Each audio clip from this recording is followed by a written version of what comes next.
पुष्पांजलि मेंसवेयर का एक और प्रतिष्ठान दूल्हा हाउस कंप्लीट और परफेक्ट वेडिंग कलेक्शन की हो गई है ग्रैंड ओपनिंग। शादी ब्याह की खरीदी के लिए चले आइए अब हमारे नए प्रतिष्ठान में, जहां आपको मिलेगा कोट सूट, ब्लेजर, शेरवानी के साथ ब्लैकबेरी कंपनी के किफ़ायती जैकेट और सूट ब्लेजर, मान्यवर कंपनी के ब्रांडेड कुर्ता पाजामा, जैकेट, साफा मोजड़ी, dupatta, party wear, Indo western का एक से बढ़कर एक कलेक्शन। हमारा पता है दादावाड़ी स्कूल के पीछे इतवारी बाजार के पास बालाघाट। संपर्क करें 9425138551।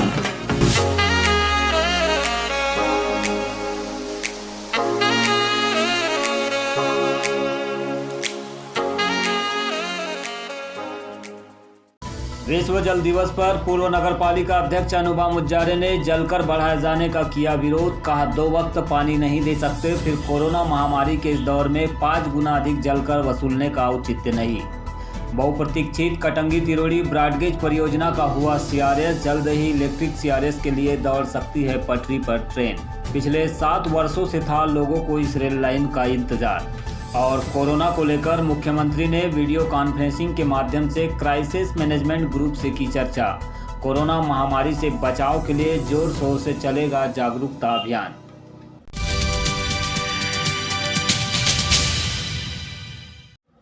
अंतर्राष्ट्रीय जल दिवस के मौके पर पूर्व नगर पालिका अध्यक्ष अनुभा मुज्जारे ने सोमवार को पत्रकारों से अपने आवास पर संवाद किया। उन्होंने विश्व जल दिवस के मायनों और उसकी उपलब्धता के बारे में अपने विचार रखे। साथ ही नगरपालिका परिषद बालाघाट के द्वारा आगामी 1 अप्रैल से जलकर की राशि में 5 गुना वृद्धि किए जाने के निर्णय पर विरोध जताया। उनका कहना है कि कोरोना त्रासदी के चलते वैसे भी लोग परेशान हैं। ऐसे में जनता पर महामारी के इस दौर में कर बढ़ाने का कोई औचित्य नहीं है, बल्कि जनता को कर माफ करके राहत प्रदान किया जाना चाहिए। उन्होंने यह भी कहा कि नगरपालिका परिषद बालाघाट के द्वारा अपने वादे के मुताबिक 2 वक्त पानी भी नगरवासियों को आज तक प्रदान नहीं किया गया। ऐसे में कर बढ़ाकर जनता पर अतिरिक्त बोझ बढ़ाया जाना यह कहीं से भी न्याय संगत और उपयुक्त नहीं है, जिसका हम विरोध करते हैं। मध्य प्रदेश शासन के निर्देश अनुसार जल कर बढ़ाया जा रहा है, सीधे सीधे दोगुना किया जा रहा है। जितने भी नगरीय निकाय हैं मध्य प्रदेश के, नगर निगम है, नगर पालिकाएं हैं, नगर पंचायतें हैं, जहाँ पे जो भी जल कर लगाया गया है अभी तक जनता से वसूला जा रहा है, उसके सीधा सीधा डबल कर दिया जा रहा है 1 अप्रैल से। तो आपको याद होगा मैंने अपने कार्यकाल में, मेरा जब कार्यकाल था 2009 तक, 2000 से लेके 2009 तक मैं आप सबके इस आशीर्वाद से नगर पालिका परिषद में सेवा अपनी मैंने दी है। तो उस समय हमने जनता को विश्वास में लेकर, शहर की जागरूक जनता को हमने बुलाया था, मीटिंग ली थी, और एलएम और ब्लीचिंग और जल में पानी सप्लाई में जो भी खर्च आता है, बिजली का खर्च आता है, वो सबको हमने देखते हुए जलकर की वृद्धि करने का निर्णय लिया था, लेकिन जनता को विश्वास में लेकर। और हमने जनता से पूछा था कि आप ही बताइए कि हमको कितना करना चाहिए। पहले 40 रुपए था, फिर जनता के बीच ही सब लोगों ने तय किया था मीटिंग में कि ज़्यादा से ज़्यादा आप 60 रुपए करिए, उससे ऊपर जनता वहन नहीं कर सकती मासिक जो बिल होता है जल का। तो हमने जनता के सलाह पर, सजेशन पर 60 रुपए किया था हमने जल कर प्रति माह। वो आज तक चला आ रही थी, वो व्यवस्था आज तक चली आ रही थी। लेकिन अब मध्य प्रदेश की भाजपा सरकार ने, शिवराज जी की सरकार ने निर्णय लिया है कि जनता से ज़्यादा से ज़्यादा पैसा जलकर का वसूलना है। इसलिए जिन नगर पालिकाओं में, जिन नगर निगमों में, जिन नगर पंचायतों में जितना भी पैसा जलकर लिया जा रहा है, उससे सीधा सीधा दुगना करके जनता से वसूला जाए। तो कितनी अन्यायपूर्ण बात है। सारा दबाव, हर तरह का दबाव जनता ही झेले। जनता पे इस तरह से दबाव बनाना एक तरह से एक बहुत ही अमानवीय बात है। अभी हम सभी जानते हैं कि कोरोना महामारी से सभी लोग जूझ रहे हैं, और उस कारण लंबा लॉकडाउन हमने झेला। आज एक अजीब इत्तेफाक है कि आज 22 मार्च है। ठीक आज से 1 साल पहले लॉकडाउन लगा था हमारे संपूर्ण भारत देश में, केंद्र की मोदी जी की सरकार ने लगाया था। तो आज 1 वर्ष हो गए। और लॉकडाउन के बाद आज भी लोग अपनी अर्थव्यवस्थाओं में सुधार बहुत अच्छी नहीं ला पाए हैं, बहुत अच्छे से जीवन यापन लोग नहीं कर पा रहे हैं और जिंदगी भी वैसे भी बहुत कठिनाई में है। जिंदगी की गाड़ी भी सही पटरी पे नहीं चल पा रही है, लेकिन उसके बाद भी अगर सरकार इस तरह का व्यवहार कर रही है जनता के साथ में, तो ये बहुत ही शर्मनाक बात है, बहुत दुखद बात है ये कि जनता को बल्कि मेरे हिसाब से तो राहत देना चाहिए, बल्कि कुछ इस 1 साल का टैक्स ही नहीं लो, जलकर मत लो, संपत्ति कर मत लो, कुछ तो राहत मिले लोगों को, क्योंकि लोगों की आमदनी बहुत कम है और खर्चे बढ़े हैं, लगातार बढ़ते ही जा रहे हैं। बहुत दुखद बात है।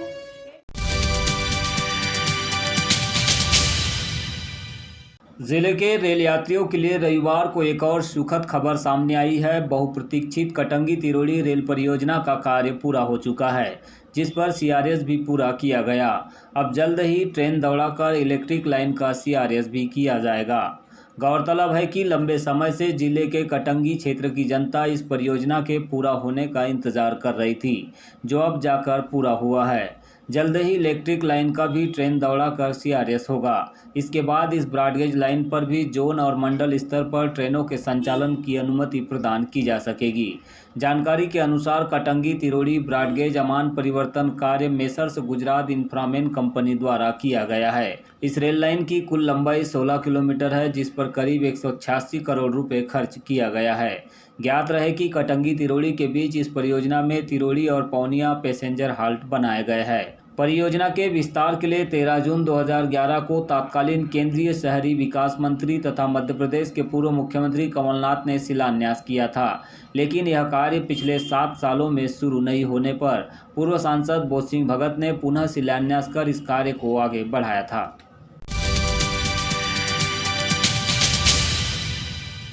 सोमवार को मध्य प्रदेश के मुख्यमंत्री शिवराज सिंह चौहान ने वीडियो कॉन्फ्रेंसिंग के माध्यम से जिलों के क्राइसिस मैनेजमेंट ग्रुप से चर्चा की। मध्य प्रदेश शासन के राज्य मंत्री आयुष स्वतंत्र प्रभार एवं जल संसाधन विभाग रामकिशोर नानोकावरे एवं विधायक गौरीशंकर बिसेन बालाघाट एनआईसी से वीसी के माध्यम से इस चर्चा में जुड़े। इस चर्चा में कलेक्टर दीपक आर एवं पुलिस अधीक्षक अभिषेक तिवारी भी शामिल थे। मुख्यमंत्री चौहान ने कहा कि जनप्रतिनिधि अधिकारी मास्क लगाए, मेरा मास्क मेरी सुरक्षा स्लोगन के साथ सोशल मीडिया में पोस्ट करें।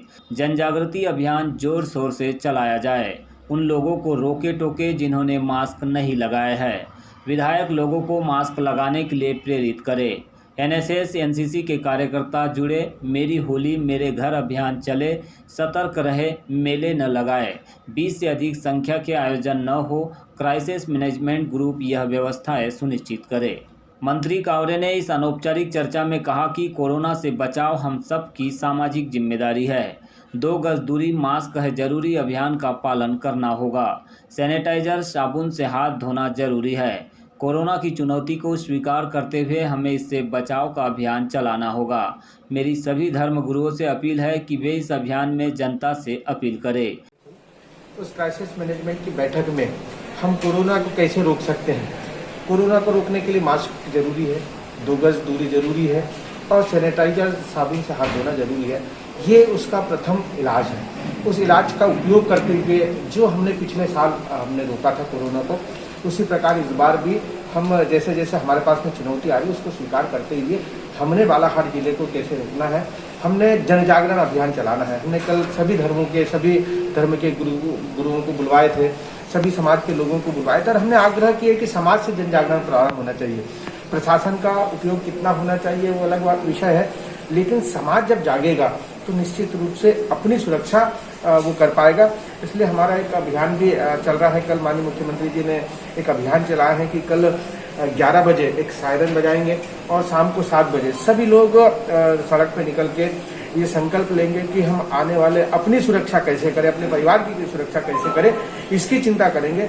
जब अपनी सुरक्षा कर लेंगे, अपने परिवार की सुरक्षा कर लेंगे तो निश्चित रूप से हम कोरोना को रोक पाएंगे।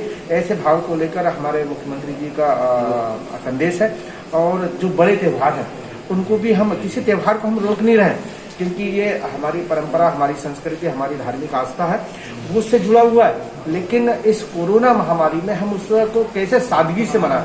त्यौहार जहाँ तक होली का त्यौहार है, हम अपने परिवार में ही मिलकर उस त्यौहार को मनाएंगे तो निश्चित रूप से जो भीड़ भाड़ का मामला रहेगा, जो माहौल बनता है, आप सब लोग जानते हैं कि होली का माहौल किस प्रकार से होता है, उसको रोक के हम इस कोरोना को रोका जा सकता है।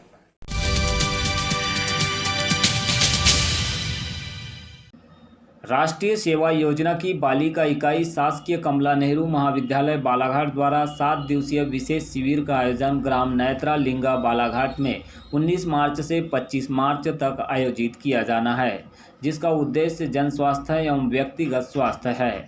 आज शिविर के चौथे दिन नियमित कार्यक्रम अनुसार प्रथम मतदान जागरूकता प्रभात फेरी निकाली गई। तत्पश्चात परियोजना कार्य किया गया, जिसमें गांव में पॉलीथीन मुक्ति कार्यक्रम कर लगभग 20 बोरी पॉलीथीन जमा की गई एवं सड़कों की सफाई का कार्य भी किया गया।